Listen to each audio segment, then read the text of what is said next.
আসসালামু আলাইকুম। আজকের পরিবেশটা অনেক দারুণ, মনে হচ্ছে ওয়েদারটাও অনেক ভালো। আজকে বের হইলাম একটু কাজে, দেখে যাক কি হয়।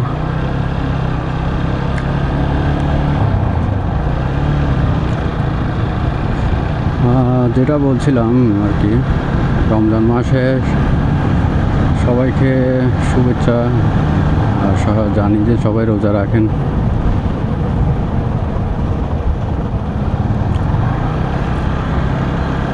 সবার জন্য দোয়া করি।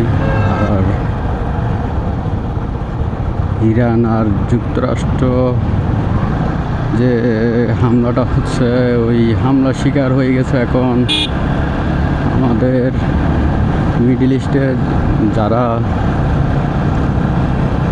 বাংলাদেশিরা আছেন, ছুটিতে আসবেন বা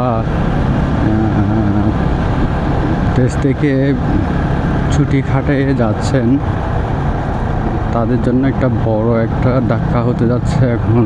মানে কি বলবো, এনাদের ফ্লাইট অনেকগুলো ক্যান্সেল হয়ে গেছিলো গতকালকে থেকে।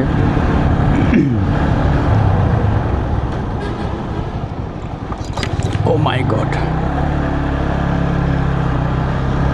এখনো পর্যন্ত এনারা কোনো আপডেট পায়নি যে ফ্লাইটের টিকিটগুলো কি ফেরত পাবে কি পাবে না। Patenga sea beach Karnaphuli Thailand, আমরা থাইল্যান্ড দিয়ে যাচ্ছি, বাট থাইল্যান্ডে ঢুকতে পারবো না যেহেতু এখানে বাইক ঢোকা সম্পূর্ণ নিষেধ।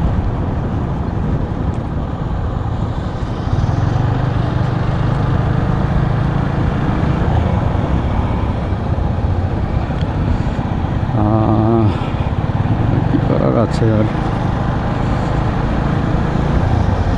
এদিকে বাবা এত জ্যাম কেন?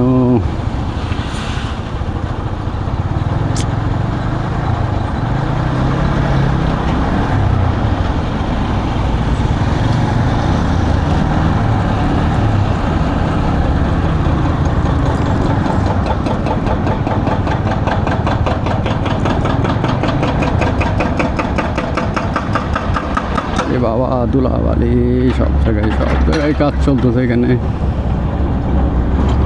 অবস্থা দেশের।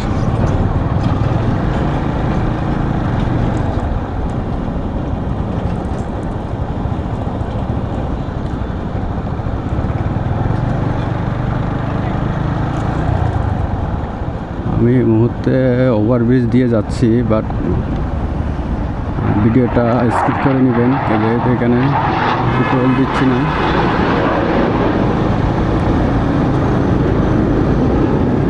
এটা সম্পূর্ণ বেআইনি, আপনারা ভিডিওটা স্কিপ করে নেবেন।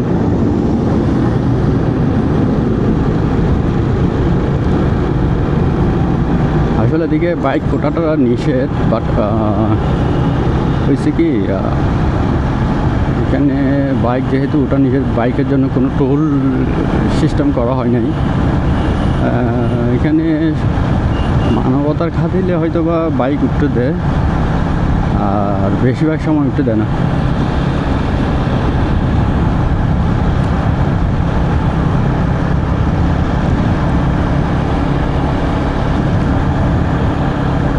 যার কারণে বাইকের কোনো টোল ফি দেওয়া হয় না, যেহেতু এখানে বাইকের কোনো মানে চলাচল নিষেধ বললে চলে। সে কারণে এখানে বাইকের কোনো টোল আদায় করার সিস্টেম নাই। কিন্তু অনেক ক্ষেত্রে এরা নিজেরা ওই আনসার বাহিনীরা বা টোলের যারা দায়িত্বে আছে, এরা একটু গ্যাদারিং করে, মাঝে মধ্যে 30 টাকা দিলে হয়ে যায় বাংলাদেশের যেটা সিস্টেম আর কি।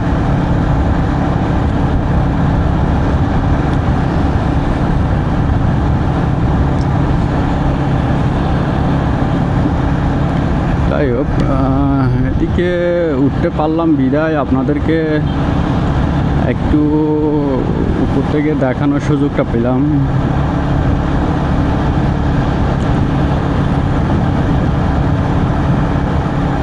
তো মোটে সম্ভব ছিল না।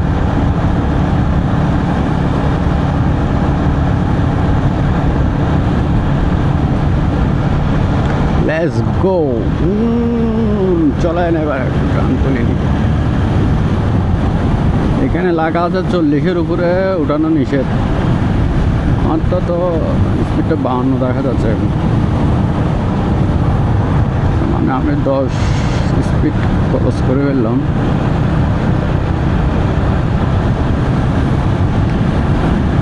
কি করবো ভাই, ফাঁকা মাঠে তো সবাই গোল দিতে চাই, রাস্তাও ফাঁকা।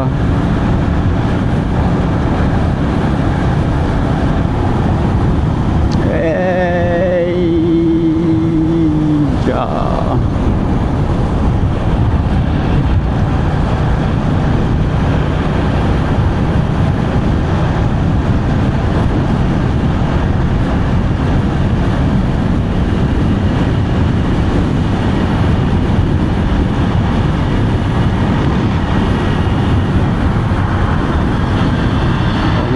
আমার আগেতে সিএনজি না চলে যাচ্ছে দেখি। টাকা আমার আসলে রেস দেওয়ার মতো শখ নাই, জাস্ট যেতে পারলে হয়।